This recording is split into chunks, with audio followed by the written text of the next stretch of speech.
27 martie 2016, la granița dintre Mexic și Statele Unite, o femeie de 56 de ani urmărește un bărbat. În mâna ei se află un pistol. În fața ei se află unul dintre oamenii pe care îi consideră responsabil pentru distrugerea familiei sale. Pentru câteva secunde are puterea să facă singură dreptate. Dar femeia aceasta nu este polițist, nu este soldat, nu face parte dintr-o unitate specială. Este doar o mamă. O mamă care și-a pierdut fiica de 20 de ani, răpită de unul dintre cele mai temute carteluri din Mexic. Când autoritățile n-au găsit răspunsuri, Miriam Rodriguez a decis să caute singur adevărul, fără pregătire de investigator, fără protecție, fără o echipă în spate. Timp de aproape 3 ani a urmărit criminali, a adunat dovezi și a construit un dosar împotriva unei organizații care terorizau un întreg oraș. Aceasta este povestea unei femei obișnuite care a intrat în război cu un cartel. Povestea mamei care a refuzat să accepte că fiica ei va fi uitată. Pentru a înțelege lupta lui Miriam Rodriguez, trebuie mai întâi să înțelegem organizația împotriva căreia s-a ridicat, Los Zetas, un cartel care a devenit unul dintre cele mai temute grupări criminale din Mexic. La început, Los Zetas nu a fost un cartel independent. Organizația a apărut la sfârșitul anilor 90, ca o unitate de elită a cartelului Golfului. Membrii săi erau foști militari mexicani, instruiți în tactici de luptă și folosirea armelor. Disciplina militară și metodele extrem de violente i-au făcut diferiți de alte grupări criminale. În 2010, Los Zetas s-au separat și au început să-și construiască propriul imperiu. Au controlat teritorii, au impus taxe de protecție, au traficat droguri. Dar una dintre cele mai profitabile activități ale lor a devenit răpirea. În zonele controlate de cartel, oamenii trăiau cu o frică permanentă. O persoană putea dispărea fără urme. O familie putea primi un telefon care să-i schimbe viața pentru totdeauna. Un astfel de loc era San Fernando, în statul Tamaulipas. Orașul se afla aproape de una dintre rutele importante către granița cu Statele Unite. Pentru carteluri era un punct strategic. Pentru locuitori devenise un loc dominant de tăcere și teamă. Oamenii dispăreau. Familiile așteptau răspunsuri care nu veneau, iar autoritățile păreau incapabile să oprească violența. În acest oraș trăia Miriam Rodriguez. La acel moment era doar o femeie obișnuită. Avea o familie, o mică afacere și o viață liniștită. Nu știa că în curând totul avea să se schimbe. Nu știa că o tragedie personală avea să o transforme într-una dintre puținele persoane care au avut curajul să lupte direct împotriva unui cartel. Fiica ei, Karen Alejandra Salinas Rodriguez, avea 20 de ani. Era o tânără apropiată de familie și ajuta părinții la magazinul de haine pe care îl aveau. Pentru Miriam, care nu era doar fiica ei, era una dintre cele mai importante persoane din viața sa. Dar într-un oraș controlat de un cartel, o zi normală se putea transforma într-o tragedie. 23 ianuarie 2014. Karen conducea prin San Fernando, când două vehicule i-au blocat drumul. Bărbații înarmați au coborât și au forțat-o să oprească. În câteva secunde, tânăra de 20 de ani a fost răpită. Cei care au luat-o făceau parte din Los Zetas. Pentru cartel, o răpire înseamnă bani. Pentru familie, începea o perioadă de disperare. În acel moment, Miriam se afla în Statele Unite, unde lucra pentru o familie. Când a primit vestea, s-a întors imediat acasă. Nu conta distanța, nu conta pericolul. Fiica ei avea nevoie de ea. După câteva zile, familia a început să primească telefoane. Karen era în viață, dar pentru eliberarea ei trebuia plătită o răscumpărare. Miriam și soțul ei au făcut tot ce le s-a cerut. Au folosit economiile, au împrumutat bani, au urmat instrucțiunile răpitorilor. Banii au fost pregătiți. Familia spera că după acel moment Karen va fi eliberată, dar în loc de o revedere fericită, a urmat o nouă lovitură. Răpitorii le-au spus să meargă la un cimitir din apropiere. Acolo urma să își găsească fiica. Pentru Miriam, acel moment a însemnat o speranță. Poate totul se termină. Poate Karen urma să apară din nou în fața ei. Dar timpul a trecut și Karen nu a venit niciodată. Atunci Miriam a început să înțeleagă că ceva era greșit, dar o mamă nu acceptă ușor pierderea copilului.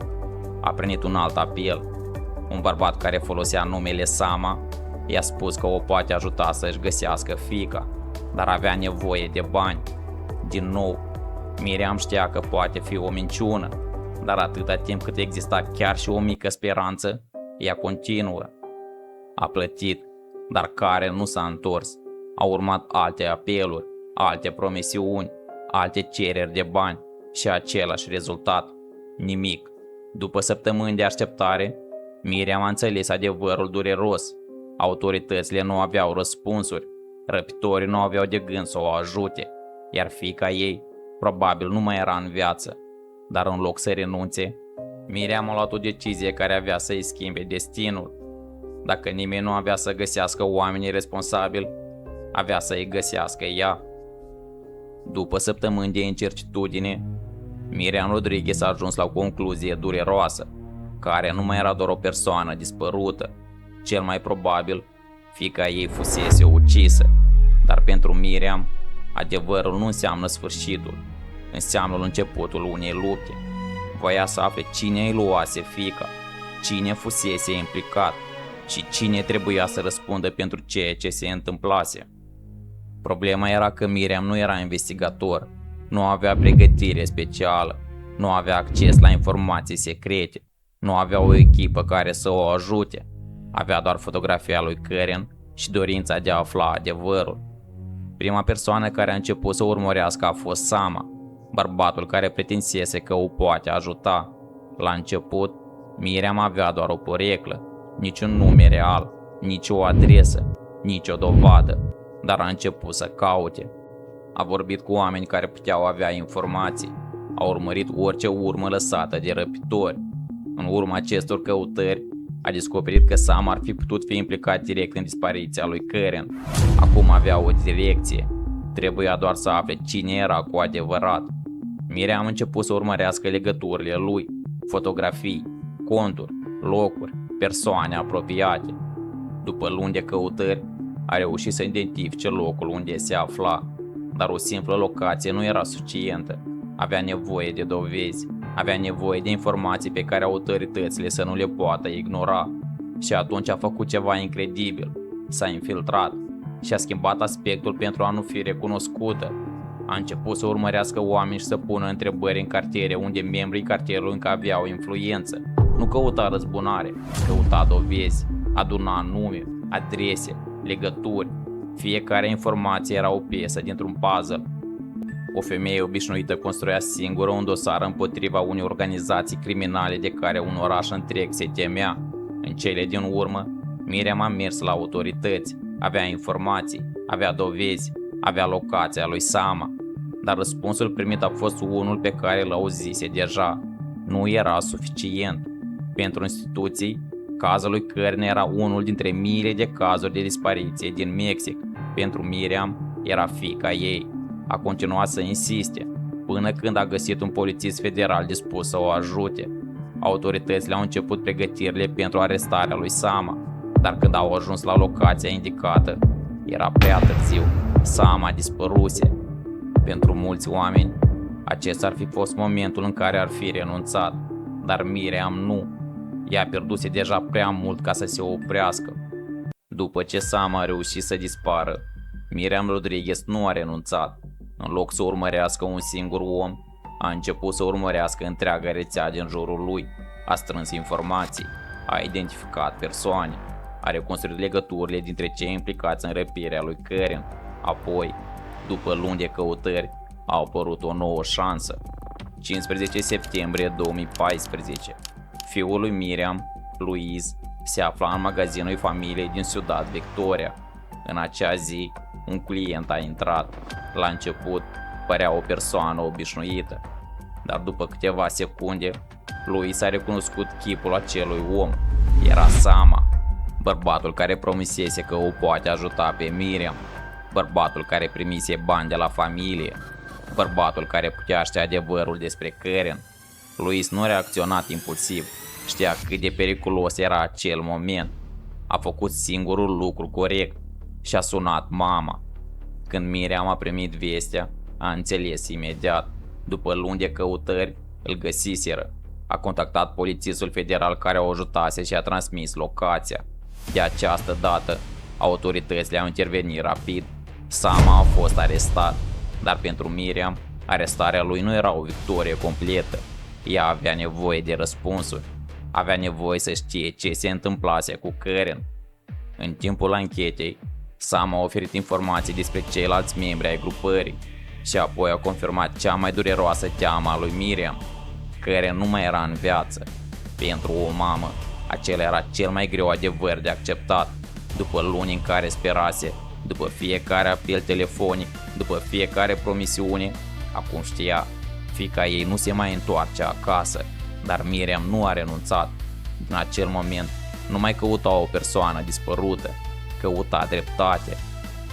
Printre informațiile oferite de cei implicați se afla și locul unde fusese dusă Karen, un ranch abandonat din apropierea orașului San Fernando, un loc folosit de cartel pentru victimele răpirilor. Când Miriam a ajuns acolo, a înțeles imediat că acel loc ascundea o poveste teribilă. Pentru anchetatori, era o scenă a crimei.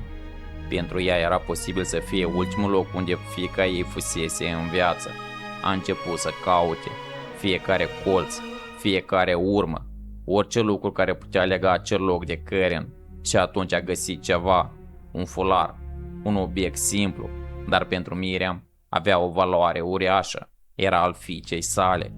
Apoi a apărut o altă dovadă, o parte din camioneta lui Karen. Nu mai exista nicio îndoială, Karen fusese acolo. Autoritățile au început căutările în zona din apropierea ranchului. Au fost descoperite rămășițe umane. Au urmat analizele criminalistice. Iar rezultatul a confirmat cea mai dură teamă a lui Miriam. Printre acele rămășițe se afla Karen Rodriguez, fiica ei. Pentru o mamă care își căutase copilul atâta timp, era momentul cel mai dureros posibil. Dar acel moment nu a distrus-o pe Miriam. A schimbat motivul pentru care lupta. Nu mai lupta doar pentru Karen, lupta pentru toate familiile care încă își căutau copiii dispăruți. Și astfel, vânătoarea ei a continuat. După ce a aflat adevărul despre Karen, Miriam Rodriguez ar fi putut să se oprească. Știa cine îi luase fiica, știa că Karen nu se mai întoarce, dar pentru ea, dreptatea nu însemna doar să se afle adevărul, însemna ca cei responsabili să răspundă pentru faptele lor. În geanta ei nu se mai aflau doar lucruri personale, se aflau fotografii, nume, adrese, informații strânse în luni întregi de căutări. O mamă obișnuită reușise să construiască singură un dosar împotriva unei rețele criminale. Unul dintre oamenii pe care urmărea era Enrique Yul Rubio Flores. După ce părăsise lumea cartelului, încercase să lase impresia că era un om schimbat, dar Miriam nu era convinsă. Ea știa că trecutul nu poate fi șters doar prin schimbarea locului sau a imaginii. Folosind informațiile adunate, a reușit să îi afle locația. Autoritățile au intervenit. Flores a fost arestat.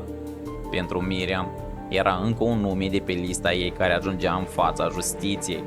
Dar mai exista un ultim om, un fost membru al Los Zetas, cunoscut sub porecla Floristul. Miriam l-a căutat luni întregi, a urmărit informații, a verificat legături, a așteptat momentul potrivit, știa că era periculos, dar după tot ce pierduse, frica nu o mai putea opri. Când l-a găsit, avea asupra ei un revolver, nu pentru răzbunare, ci pentru că știa că se afla în fața unui om capabil de violență. A reușit să țină situația sub control până la sosirea poliției. După aproape 3 ani de căutări, Miriam ajunsese la finalul listei sale. Mai mulți oameni implicați în răpirea lui Karen fuseseră identificați. Unii ajunseseră în închisori, alții muriseră în confruntări. Pentru Miriam era o victorie, dar avea să descopere că războiul nu se terminase, pentru că acum cartelul știa cine este. În timp ce investiga cazul lui Karen, Miriam înțeles că tragedia familiei sale era doar una dintre multe. În San Fernando existau sute de familii care trăiau aceeași durere, oameni dispăruți, rude fără răspunsuri, părinți care refuzau să renunțe. De aceea, Miriam a fondat Asociația Familiilor Persoanelor Dispărute din San Fernando, un grup dedicat sprijinirii familiilor victimelor. Pentru mulți oameni, ea devenise vocea celor care nu erau ascultați, dar pentru cartel devenise o amenințare. Au început să apară avertismente, mesaje, amenințări. Cei apropiați îi spuneau să renunțe, dar Miriam răspundea mereu la fel, că nu putea fi adusă înapoi, dar alte familii încă aveau nevoie de ajutor. Ea a cerut protecția autorităților, dar ajutorul nu a venit la timp. 10 mai 2017, în Mexic era ziua mamei. Pentru Miriam avea să fie ultima zi. Cu câteva săptămâni înainte, își fracturase piciorul în timp ce continua să urmărească persoanele implicate în cazul fiicei sale. Chiar și rănită, nu se oprise. În acea seară s-a întors acasă. A coborât din mașină folosind cârje. Nu știa că era urmărită. O camionetă albă s-a apropiat. Totul s-a întâmplat în câteva secunde. Atacatorii au coborât și au deschis focul. Miriam a fost lovită mortal. Femeia care timp de 3 ani urmărise pe criminal devenise acum victima lor. Avea 56 de ani. Moartea ei a provocat furie în Mexic. Mulți oameni au pus aceeași întrebare. Dacă autoritățile ar fi protejat-o la timp, Miriam ar mai fi fost astăzi în viață? Dar povestea ei nu s-a terminat odată cu moartea. Fiul ei, Luis, a continuat munca începută de mama sa și a sprijinit familiile victimelor. Astăzi, Miriam Rodriguez este considerată un simbol al curajului. Nu a fost polițist, nu a fost soldat, nu a avut o armată în spate. A fost doar o mamă care și-a pierdut fiica. Dar în fața unui cartel care controla orașe întregi, a refuzat să tacă. Lozeta s-au avut arme, au avut bani, au avut putere. Dar Miriam Rodriguez a avut ceva ce nu au putut distruge. Dragostea unei mame care nu a renunțat niciodată.